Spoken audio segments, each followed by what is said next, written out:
I originally probably came across you and your stuff back about 4 years ago, I think, where I was following Joe Parish and had I was probably in those last few stages of getting towards actually signing up with Joe, and I he had tagged you in something, and I was like, right, Joe was the coach's coach at the time, so I was thinking to myself, that's perfect for me. I wanted to pursue something similar to what he was pursuing, and then he tagged you in a training session, basically pertaining to the fact that he was getting coached by you, and I was like, well, let's go to the coach's coach and go there instead. So that's where I come across your stuff and said I'd obviously then read into your pursuits in the endurance and the strength space and thought that's my guy. So probably since then, 3 or 4 years now, we've pursued all those goals of 5Ks and 10Ks and half marathons, and recently the 3 hour marathon attempt, which you obviously coached me through as well. Not to mention the Olympic lifting stuff, strength, powerlifting stuff, and all that over the years. And then obviously that came full circle to then you becoming part of Joe's team in the high performance coach, and that just came a full circle moment where Joe led me to Dan led me back to Joe, and then I got the best of both worlds, and I've been doing so since. But what I'm wondering about is your mentorship in that similar line, in terms of the people that you've come across that have been those game changers, as you two guys, for example, have been for me.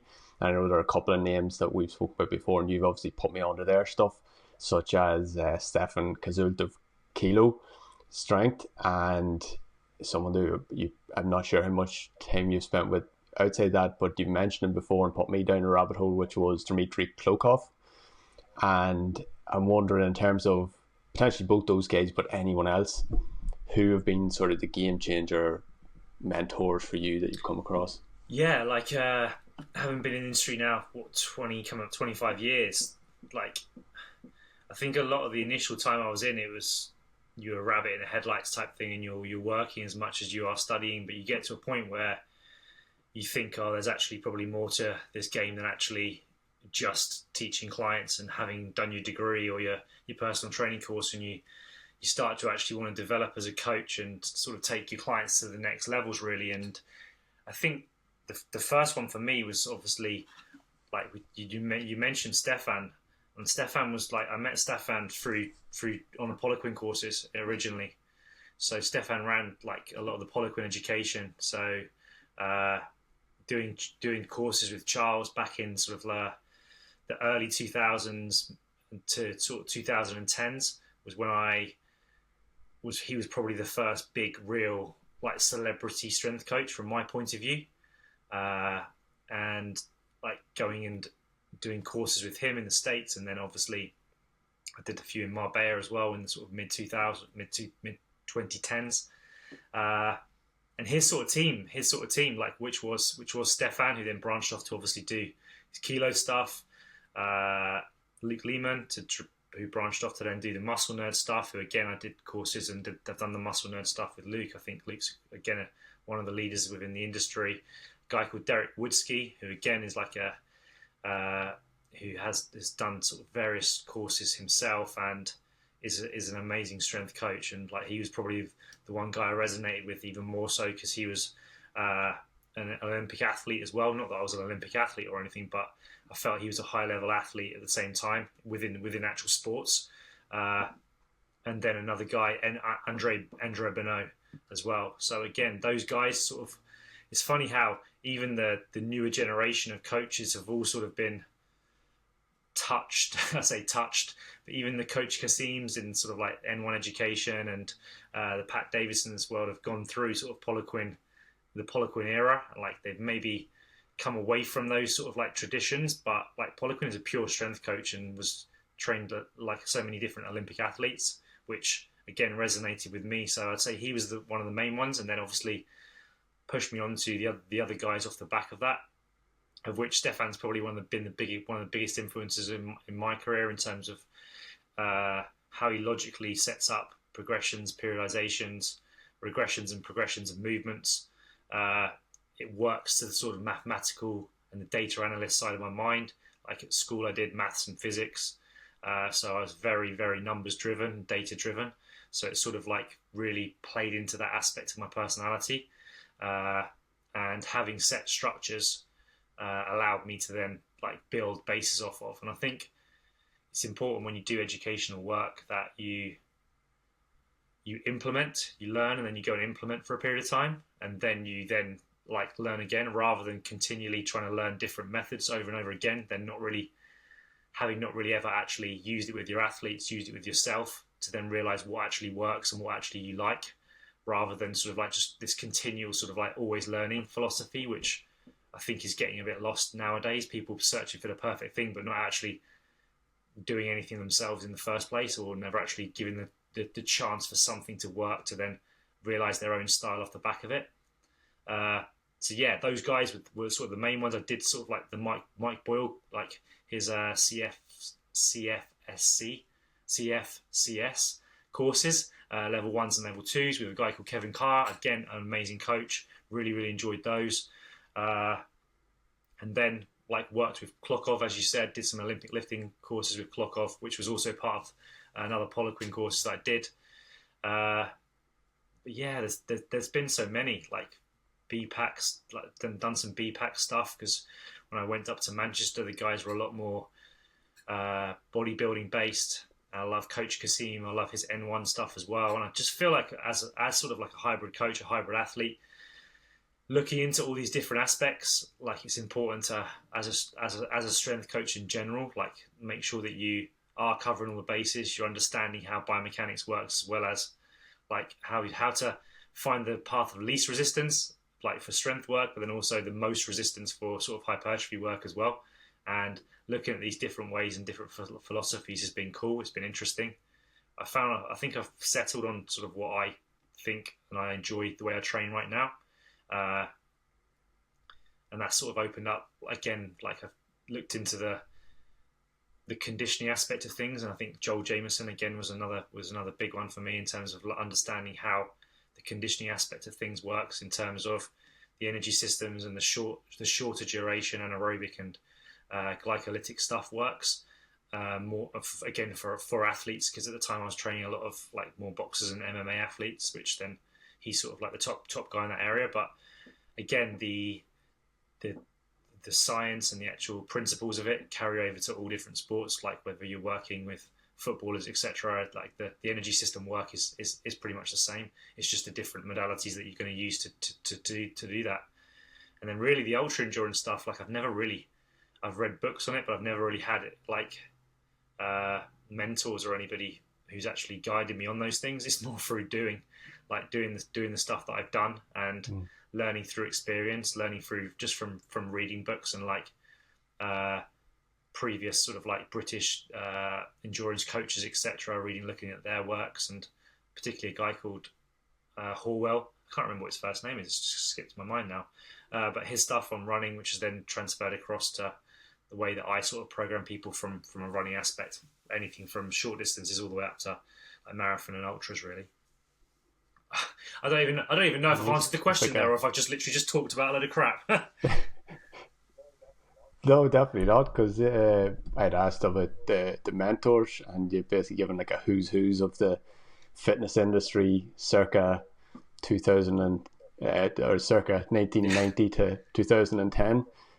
But it's I think there's part of that feels at least like it's lost in today's, I suppose, fitness industry, or more so potentially just how that's seen on social media, where it's more about how can you make this short, snappy piece of advice that's going to get a bit more attention, and how can you grow your following and different things like that. But at the end of the day, there are people who put in those hours and put in those thousands of hours of study, and a lot of those guys that you mentioned have been the pioneers of what will be the watered down version of what will be on social media right now, where it's very much taken for granted these things of, you know, the number of reps per set, the number of sets per week, volume, intensity, loads, all these things. And you look back to a book that's been written in the 60s or 70s. You know, I'm looking at Super Training here on my desk here, and you look at these books and you just read them, and it doesn't actually look like a lot has progressed since. So it's kind of like if you are reading those foundational texts and those foundational tried and true principles from those guys back then, you're probably 80 to 90% of the way there towards what you need to know as a coach. Yeah, one. It was interesting you mentioned on the. Sorry. It's interesting you mentioned on the. Sorry, No, go ahead. I was just going to say, yeah, from like one of the hardest ones that the certs that I did was the Westside Barbell sort of strength certification, and like when you sign up to that, you get sent. I think as part of it, it's like 15 or 16 different texts, of which like Super Training is one, and then there's loads of actually which that Louis written himself, but then there's also like all of the original Soviet texts as well, which have been translated, which you then have got to go through. And like, this is not some multiple choice thing or like online thing. This is actually like a written like text where you've actually just got to go onto a Word doc and answer a question of like how this works, and you've got to fully like understand it, fully have read it all to then get marked by like Louis and Tom to see whether you're going to pass this. It's like, this is not some setup where you've got like 15 different goes at scoring 80% or whatever it is. It's like, right, you'll write a 20 page essay on 5 different questions, off you go. And you've got to fully understand it. And I like that nature of things. Like this day and age, I think it's too easy just for people to pass things and to do things. But like, the principles have not changed. They don't change. They're just wrapped up in different ways. And like you probably hadn't said it, but I'll say it anyways. Like the only thing that gets you, like the problem is now is that people don't really read books. They get silent. They get sound bites of these things, and the sound bites are just like what's going to either trigger someone or going to be controversial, or it's just going to like pull someone towards you and like by doing something slightly different to everybody else. When actually, unfortunately, the basics are pretty well. Someone said it today, actually. Greg Slater, a guy who's within the HPC, put it perfectly. It shouldn't be called the basics. It should be called the foundations, because basics sounds like it's very simple when it's not simple. And the foundations actually, if you take the foundations away, everything falls down. That's what it actually is. The principles, the foundations of like strength and conditioning don't change. They haven't changed. They're not particularly sexy. It is about like very, very simple things, just repeated over time. And yeah, like you said, the books, the super trains of this world, they're never really going to change. It hasn't changed, and it's just someone like wrapping it up in some pretty thing or doing it slightly controversially in a way. That's what people are doing now. Yeah, exactly. So if you could read 3 of those types of books over and over, it'll get you a hell of a lot longer way than reading 20 online articles that are brand new, or listening to 100 podcasts, or these things don't change the same with probably any type of books. It's the older the book, probably the more that's in it, and you'll probably get the value of 10 new books from one old book.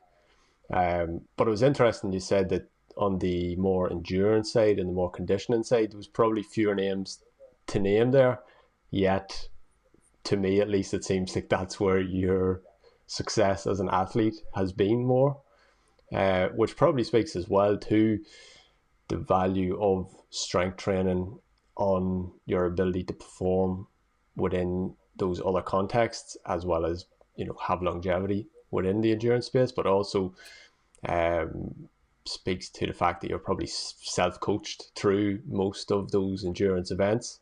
I mean, obviously you have had the success within the likes of the strongman, the football even, and all those other things. But I suppose the big thing that most people will attach to your name as an athlete is that Deca-Ironman, and the success within it being something that, as you mentioned in other podcasts, more people have been to space than have completed the Deca-Ironman, which is impressive in itself. And just like that's what 24-mile swim, 1,120 mile cycle, and 262-mile run, which is madness. Sounds madness. Someone must be mad to do that. So I was thinking with that, because when someone hears that, or when someone listening here is that they go, it's completely unfathomable for most people to even think about. So I wanted to ask you, how long out from that event do you start training for it, in terms of, how many months or weeks out? And secondly, in addition to that, what does week one look like in terms of an actual training week? And what does the most high volume, high intensity week look like within that training block? Because if you're training for a marathon or something like that, most people aren't going to run a marathon in training. So I can only imagine how it would feel going into an event like that, where you can't have done anything close to simulating that within training.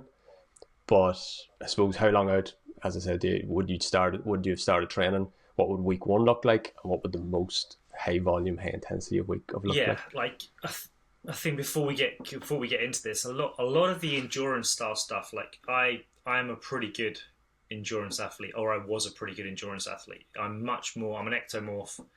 I'm much more suited to distance type stuff. I was obviously, prior to doing the Deca-Ironman, I'd been a professional footballer, so I've got a level of fitness there, and let's call it what it is. It's an elite level of fitness there already. The guy who I was doing it with was similar, an elite level of fitness underneath there. To give it a quick bit of context there, Dan, what was, like, say, a 5K time, 10K time, marathon time that you would have run before that? I didn't do any, like, at that point I was still playing a little bit of football, and I did no conditioning work because I could get on a treadmill and run a sub 20 minute 5K without even trying. So, like, elite, like, in terms of, like, I didn't ever used to run long distances prior to the sort of like prior to the Deca-Ironman, but I'd done a 16:30 5K. So that puts it in context in terms of like how, like, in terms of conditioned I was. I'd swam at a level whereby I had to make a choice whether I was going to swim or I was going to play football. That was the level that I could swim at as well. So this is not somebody who's suddenly just walked into it. This is why, although this is what I will always be known for, and in terms of the education wise, I haven't done as much on, because I was naturally pretty endurance ready, and I like had that sort of like body, and probably the mentality to do it. Not until I'd done this. Trust me, not. Then I became much more of a mentality monster. But that's why the strength stuff I was so much more interested in, because it was something I wasn't good at all, and I had to learn how to do those things down the line. But week one of this, we would train like pretty. We'd be playing football like twice a week, and we'd be lifting probably 3 or 4 times a week. And the introduction to this was literally, week one was like, right, okay, where are we at? Let's have a swim. Like, we're going to need to see what we can do swim wise. We're going to need to like actually sit on a bike, because neither of us have been on bikes since we were kids at this stage. And then run wise was probably the least of our worries in terms of what we could do. We knew we could probably, if we needed to, go out and run a half marathon without even really thinking about it. So therefore we were like, okay, in terms of what we've got to do, efficiency and economy, we had efficiency and economy in running. We knew we could do this. All we need to do is just add the volume to this. Cycling, we need to learn the pedal stroke. We need to understand how a bike worked. But we also were very aware that actually cycling was going to be off feet, although it was going to be the longest of all of the longest time we were going to spend doing something.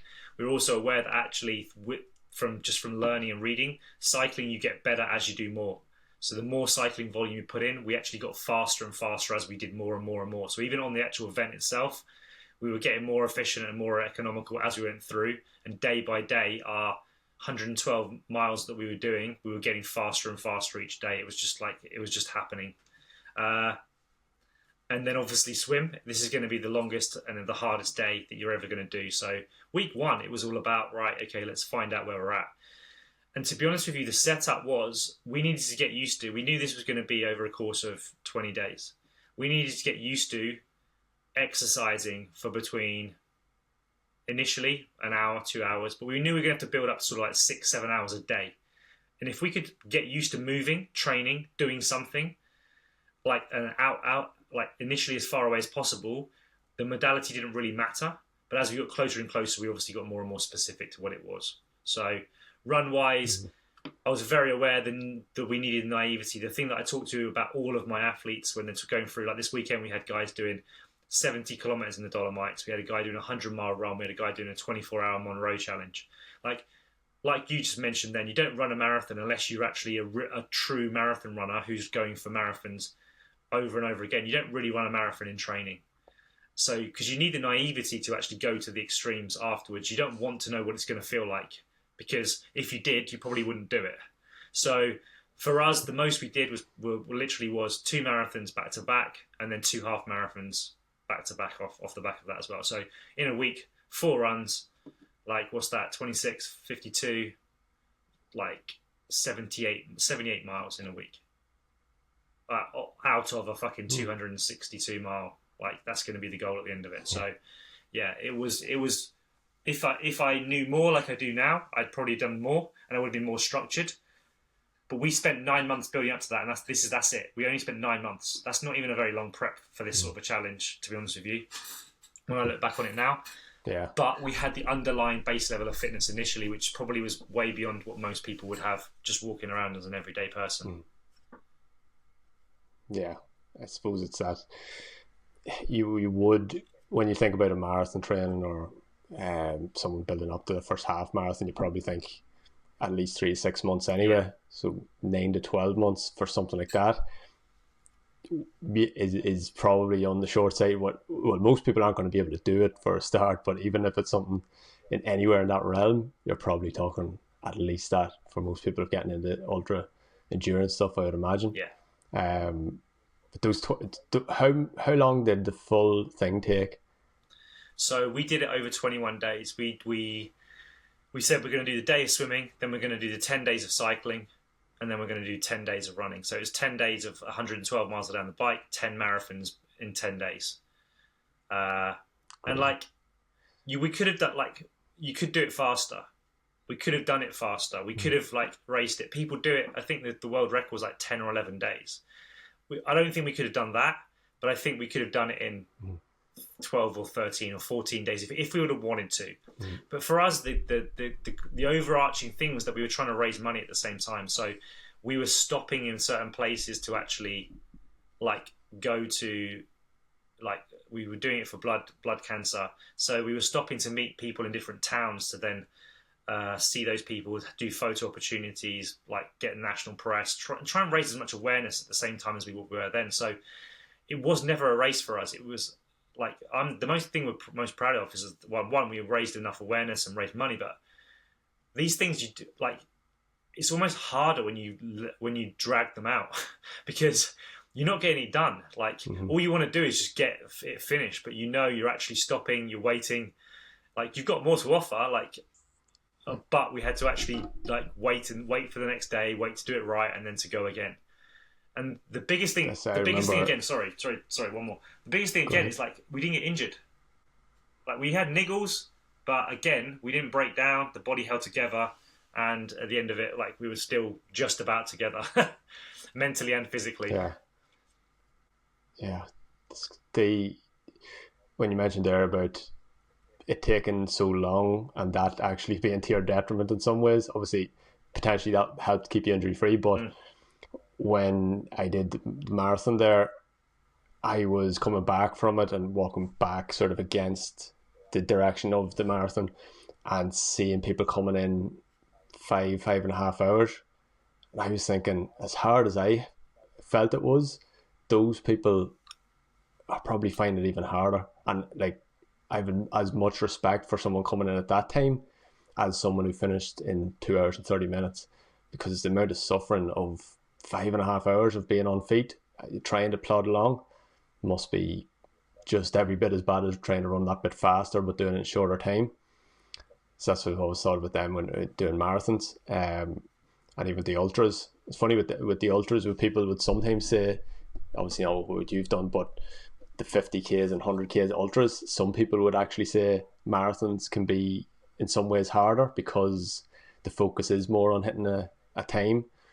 So you're running that bit faster, whereas ultra for most people is just about getting that distance done. Where would you see the balance of that? Do you find those longer distances to be more difficult because they're longer, or the shorter ones being a little bit tougher because you're running faster? It's completely what your goal is at the outset of, like, when you set off. If you go to race, whatever you go to race is going to be harder. So if the goal is just to finish, then it's literally like, if all you do is you want to finish, then you can just get yourself into that mindset that all I want to do is just complete this.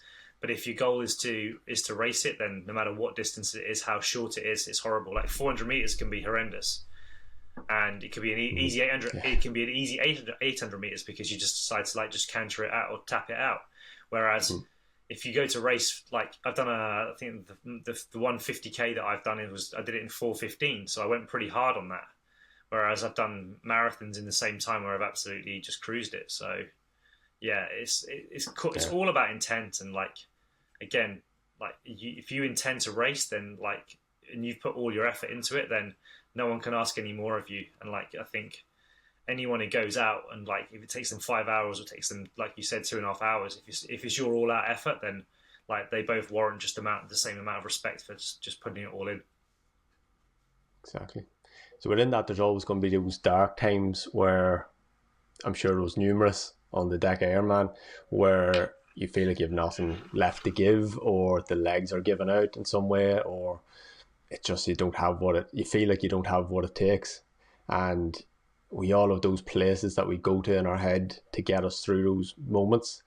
It could be dark, could be light sometimes, moving toward things that are motivating or that feel like you are pursuing something. But sometimes it's just, screw this person who said something to me back in the day. Could be, going to places where you say to yourself, if I don't accomplish this task today, if I don't get out and run this mile in this certain amount of time, I'm basically not worthy of anything. You tell yourself all these different things to get you there.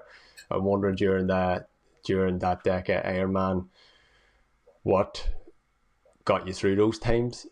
And then that question is presumed that there were those times during that, but where was your self-talk at, and where did you go in your mind, if that's something that you want to let people into? Yeah, of course. Yeah, it's been a long time. So the 2 years prior to that, unfortunately, my brother had passed away, and hence why we were doing this for blood cancers. And that was the overarching. It was the only reason we were doing it. We wouldn't have turned up to do it otherwise. So it was to raise as much awareness of that. And like in those dark moments, that was just what I want. That's where I went. It was like, this is a privilege to do this. Like, you're alive, you're able to do this. Like, the pain and suffering is just another reminder of the fact that you're alive and you're able to feel and experience and push yourself to those levels. And as you've said, like, I've used loads of different motivations in the past to achieve loads of different things.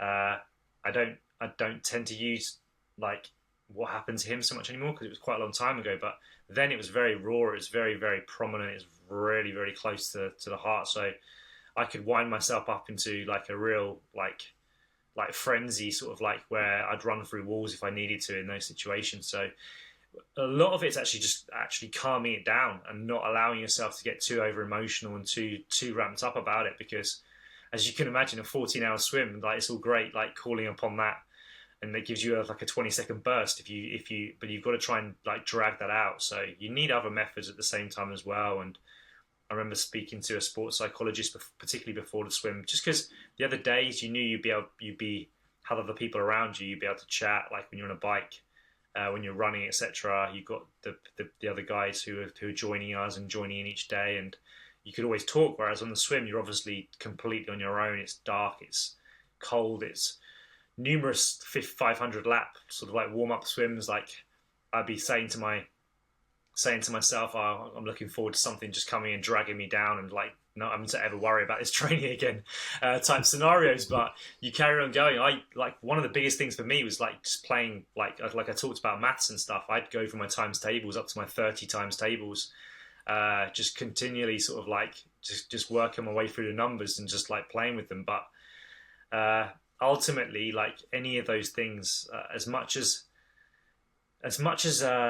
dark energy doesn't last in terms of years and like decades and lifetimes, like it can be very good in the short term to see you through moments of weakness or moments of quitting. And like you mentioned before, the people who've doubted you, or the people who've like said things that you can't do it, or maybe whatever, who just like however you want to. It's not even, sometimes it's not even people who've said things about you. You can turn it on itself just to make them think as if they're the bad guys. I remember reading the ex San Francisco 49ers coach. I think his name's Bill Walsh. I'm pretty sure it is. In his book once, he felt there was like a real sort of like nonchalantness about the team who'd won the Super Bowl the year before, and they were on their way to a game, and the guys were sort of like their focus wasn't there. And he stopped the bus, got off the bus, like had a newspaper in his hand, started slamming it around, screaming and what have you, and got back on the bus and sort of like went, "Do you know what they've been saying about us? I can't believe they think that you're all that's what they think about you all. It's an absolute disgrace. You're not going to let them. You can't let them like talk to you and think about you like that." And then just left it at that. So the team then felt like, oh my God, they've like their opponents of that day were doubting them and were saying that they were has-beens and stuff. And there was nothing there at all. You just felt like the team needed a bit of a kick. And it's the same thing. Like you have that internal monologue in your head, and you create bad guys and what have you, just to try and get a rouse out of yourself and create that extra motivation. But like I said, for the Deca-Ironman itself, like I had a huge why. Like the fact that like what had happened to him and the fact that he wasn't there anymore, I would have done anything to get it completed, and like that's what happened in the end. Yeah, but it's interesting when there's so many people do these type of events in memory of someone almost, and obviously you have the money raising side of it, you have the awareness raising side of it, but part of me also thinks about potentially it being something that when you lose someone, that you want them to be remembered, and whilst they will be remembered by those people around them for just the person they were or the memories with them, by doing something very difficult and by doing something that's attention grabbing in some way, you're able to give that little bit more of a memory to the life of the person almost, because people remember the big thing that you did and therefore are more likely to have that memory associated, something positive associated with the passing, which is always very inspirational and gets people through so many of those things. When you talk to people who have done ultra endurance and marathons and the first marathons, it's that thing, that thought in their head of, you know, wanting to remember the person and wanting that to be something that people remember about positively.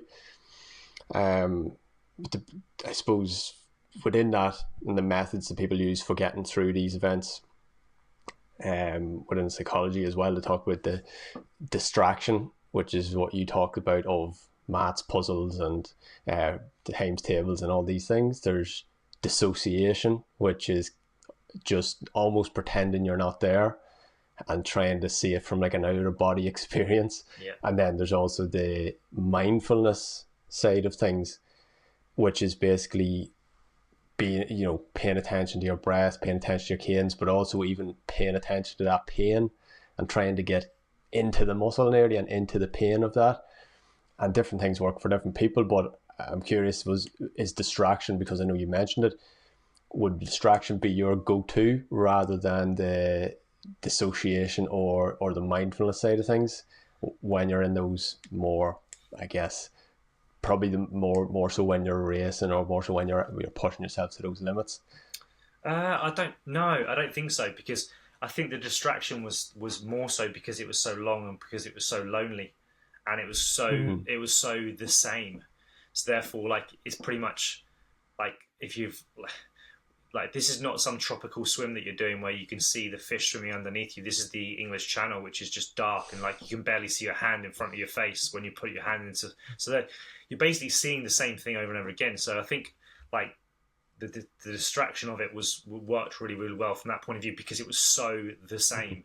It was so monotonous. It was so like just repetitive. Whereas like when you're cycling, when you're running, when you're lifting, etc., like you're seeing things changing all the time. And also as well, I think the effort was so long and again exactly the same, that again I wasn't changing what I was doing. So therefore, when you've got hills when you're cycling or when you're running, or like maybe the wind changes or the gradient changes, etc., these things can then like I then go into like more of the mindfulness, or I'll go into particularly the mindfulness for me. Like I like to zone in on what I'm feeling. I like to go, where is this hurting? What is that? How does it feel like? Like, can I control it? Can I ease it off? Is there a way of just changing my posture slightly, or like, can I adapt? Like, and just like, how high is my heart rate? Or looking at my stats and stuff like that as well. How long can I hold this for? Like, just understanding, like, just being really present in that moment when effort is required.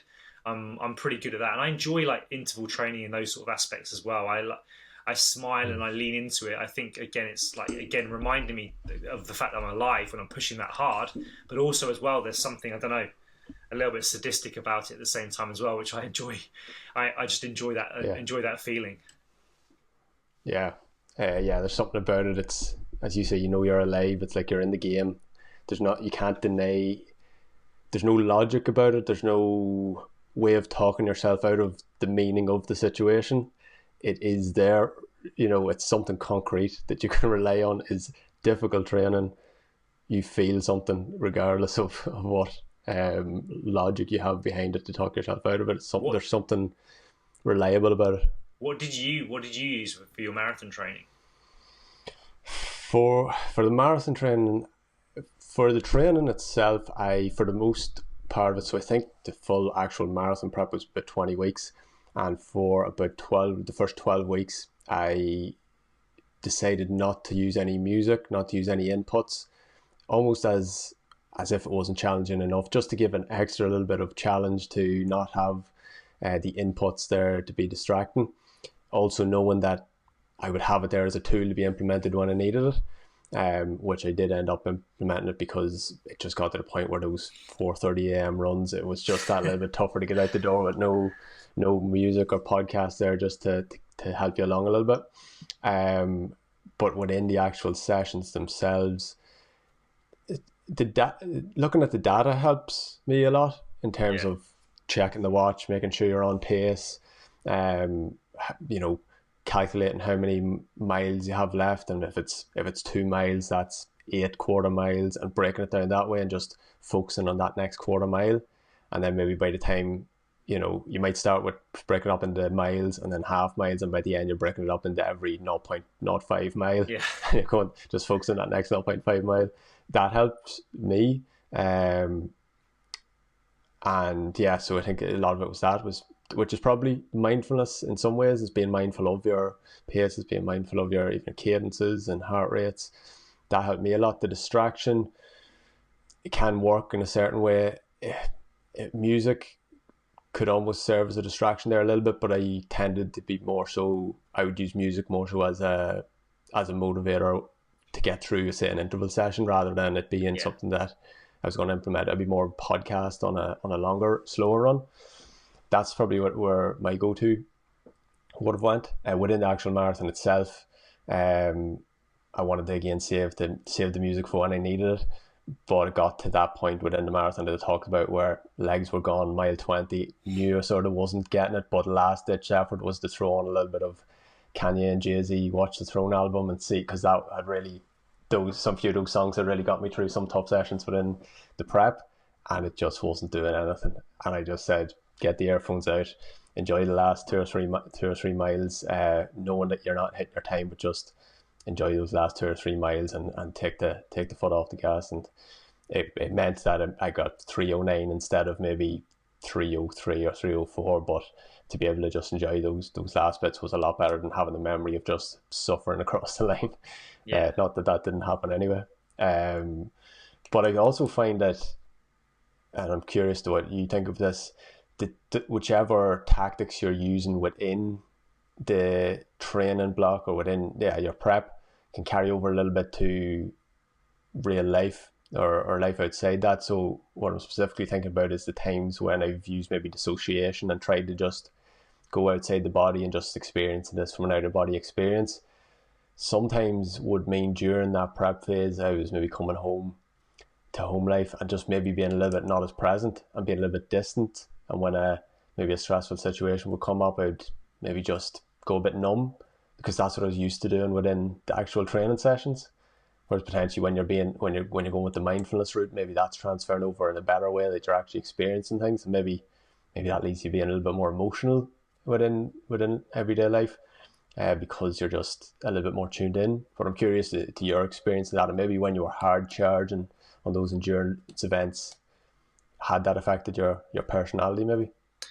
I think so, definitely. Yeah, I think I was definitely less empathetic just in life in general. Like maybe because I was younger as well, less mature, but also like I think I just lost a lot of patience for a lot of people and a lot of. I think from a job perspective, you because you're a coach, it's almost empathy is part of your job. Therefore, you continue doing that. But I think from a personal life perspective, I definitely began to like because I dissociated the pains and the feelings. Like I definitely was doing that a lot in my personal life at the same time as well, and just my patience was considerably less, etc. It's a hard one, and like I think again it comes down to what you've been motivated by as well. This is why I say like the dark energy that people motivate themselves with is great in the short term, and like don't get me wrong, like use it to fuel things, but I think you've got to be searching for that contentment and the happiness from a longevity perspective. It's going to serve you, and it's going to make you a much more fuller, like more was going to say manageable, but just like a more humanly human, basically. Like you're actually going to be able to interact with people rather than just sort of like sitting on the surfaces and on the edge of everything, where you're never really present in anything that you do because you're thinking, why is anyone doing these things? Because just because you've taken yourself, like you said at the start, like most people can't even comprehend a 309 marathon, let alone something like the likes of a Deca-Ironman, etc., and what it takes to compete, and what the mental capacity it takes to go through those things. So when you then get back to the trivial things, the tasks that people are moaning about, it becomes really, really hard to then sort of like rationalize it and to understand it, because you feel like you can do anything. You feel like you can run through brick walls, and you could build the biggest company in the world, and you back yourself to pretty much achieve anything at those stages. And like like I mentioned, the trivial things suddenly then become like what are you moaning about? Like why are you worried about those things when like have you not seen what I've just done, or what I've just had to go through, to the pain that I've had to suffer to get through this? It does make you different, but I think it's important to try and come back to it and try and find some form of normality and contentment with things around you. Yeah, I think that's true. I think it's like, how can you be that almost like a silent assassin? You think about a guy who's in a movie or in a series or something, who's a trained assassin, but in everyday life he's the nicest guy. You wouldn't think twice about crossing him in the street, but he can go into this other mode, and it's almost, how can you be that within the athlete context, where in your everyday life you can take the positive lessons from what you're doing within your athletic endeavors, but you don't have to be that hard charge and head down, get on with it, no emotion guy within everyday life. But you can take it and use it when you need it, so it's turn that switch on and off, which is easier said than done when you're so in the thick of a big hard charging goal like that. But ultimately, as you say, makes you a better all-rounder human, and something that we should definitely be striving for, I think.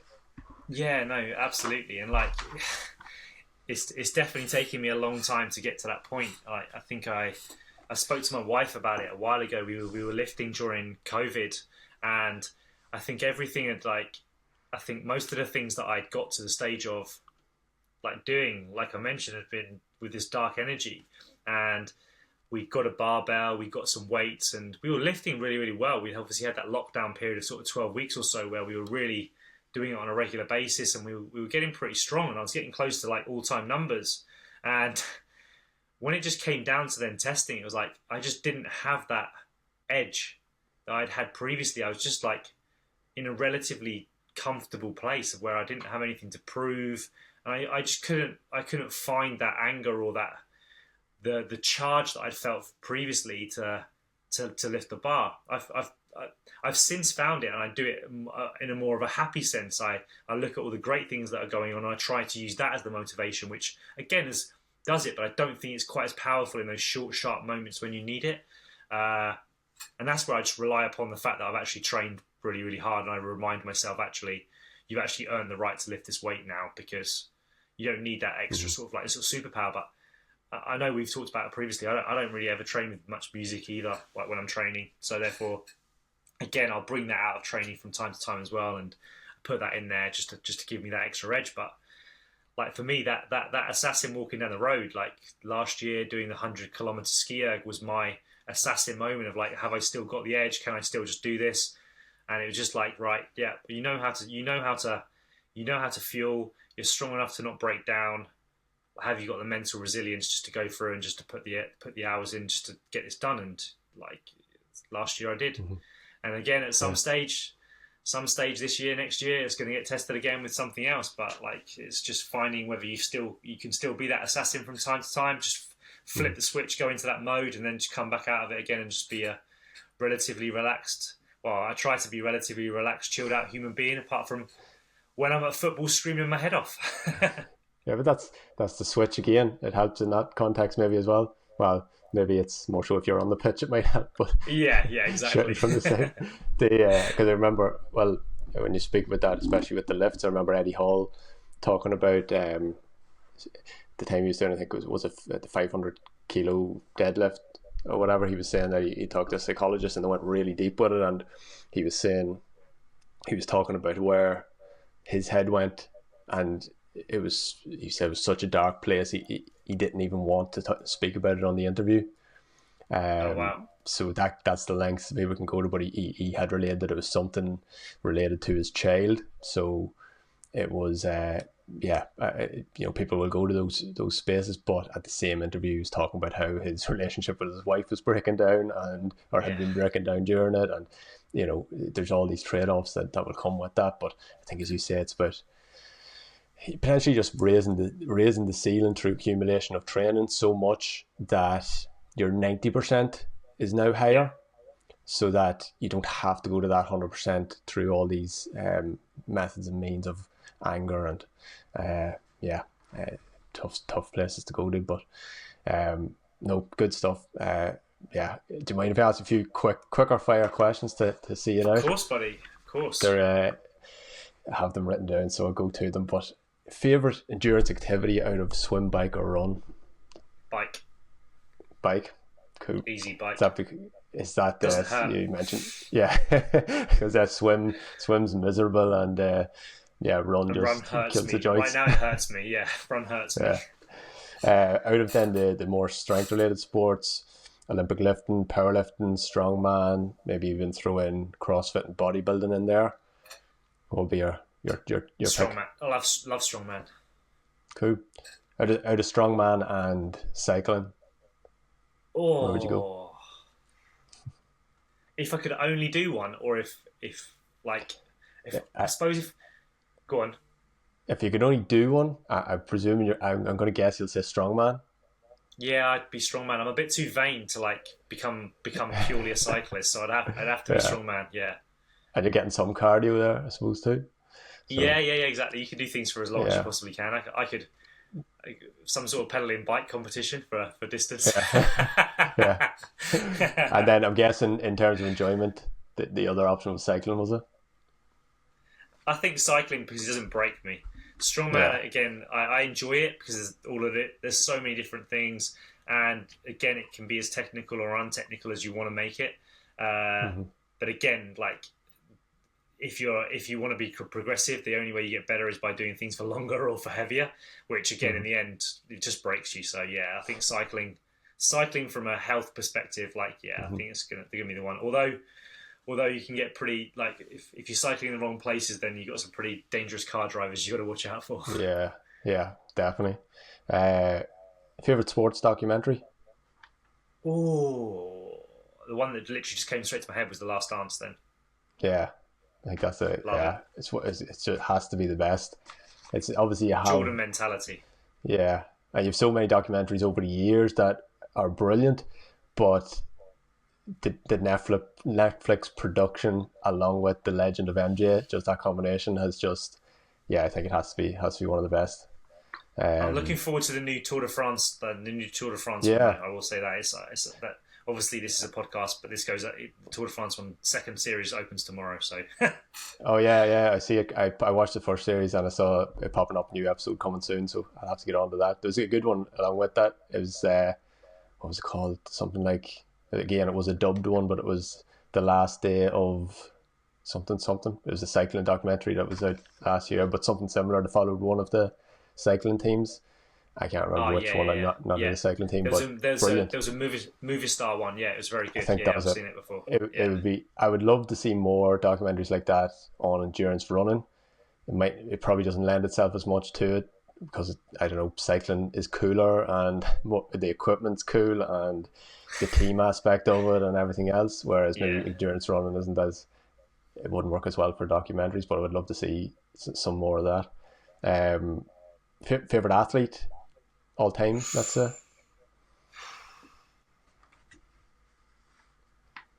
Very very difficult on that one.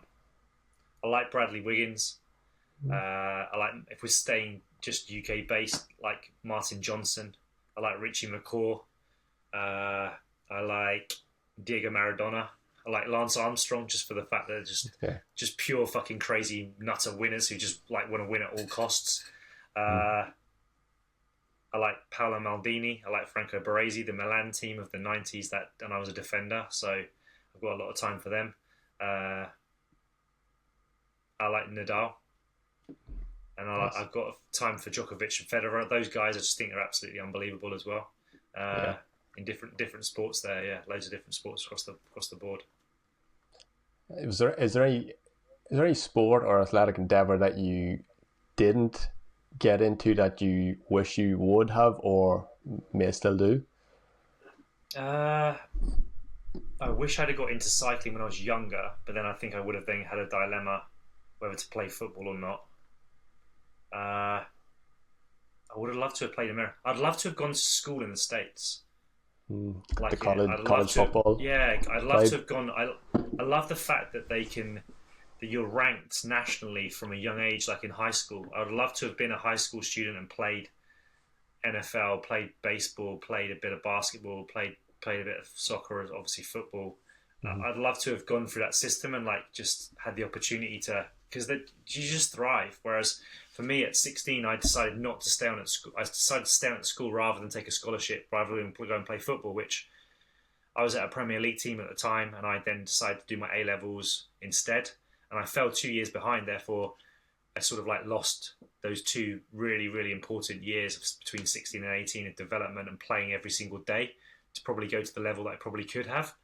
Uh, and that frustrates me in this country because in the States you'd have been fully immersed in the system still, whereas here Mm-hmm. you actually, if you want to be academic, then you actually fall behind. Mm-hmm. True enough, yeah. And it's the same here. And where I grew up, particularly in a rural area, there was Gaelic football. And where I grew up, we excelled at Gaelic football, but that was all there was. There was no track and field. There wasn't even football, soccer. Um, and I felt like that probably limited a lot of people because I feel that the sport and success we had in our area and even in Ireland in general can be potentially limited by the fact that our national sports get such a big focus, as in many ways they should, but it probably limits other potential avenues that people could be in, Yeah. and that's probably, yeah. It's interesting to hear you say the same. Um, right, last couple. You could have three people for a coffee and a chat, dead or alive, uh, Ooh, to have a bit of a chin wag with. three people. Alex Ferguson, because I'm a Man United fan, so I think that'd be good. Because I'm a Man United fan, probably George Best. That'd be pretty good as Mm-hmm. well. Uh, and then someone, let's go completely fucking random. Let's put it out there. Fidel Castro. Wow. Interesting. The Cuban leader. I'd love to hear the stories about back in the days in Cuba and when the Soviets and the Russian missile crisis in America and stuff like. But yeah, that was a little bit random there. So maybe not those three, but yeah, I've chosen them now, haven't I? It's quick fire. Yeah, you're gonna have to throw them together. It would be a good crack anyway. Yeah. So that's the main thing. Yeah, exactly. Good stuff, Dan. Thanks very much. Where do you want people to go if they want to connect with you or otherwise? It's on the good old Insta, mate. Insta Coach Dan Reeve. Yeah, that's where I am. Or you can find me at the High Performance Coach as well. Perfect. Thanks very much. Close up.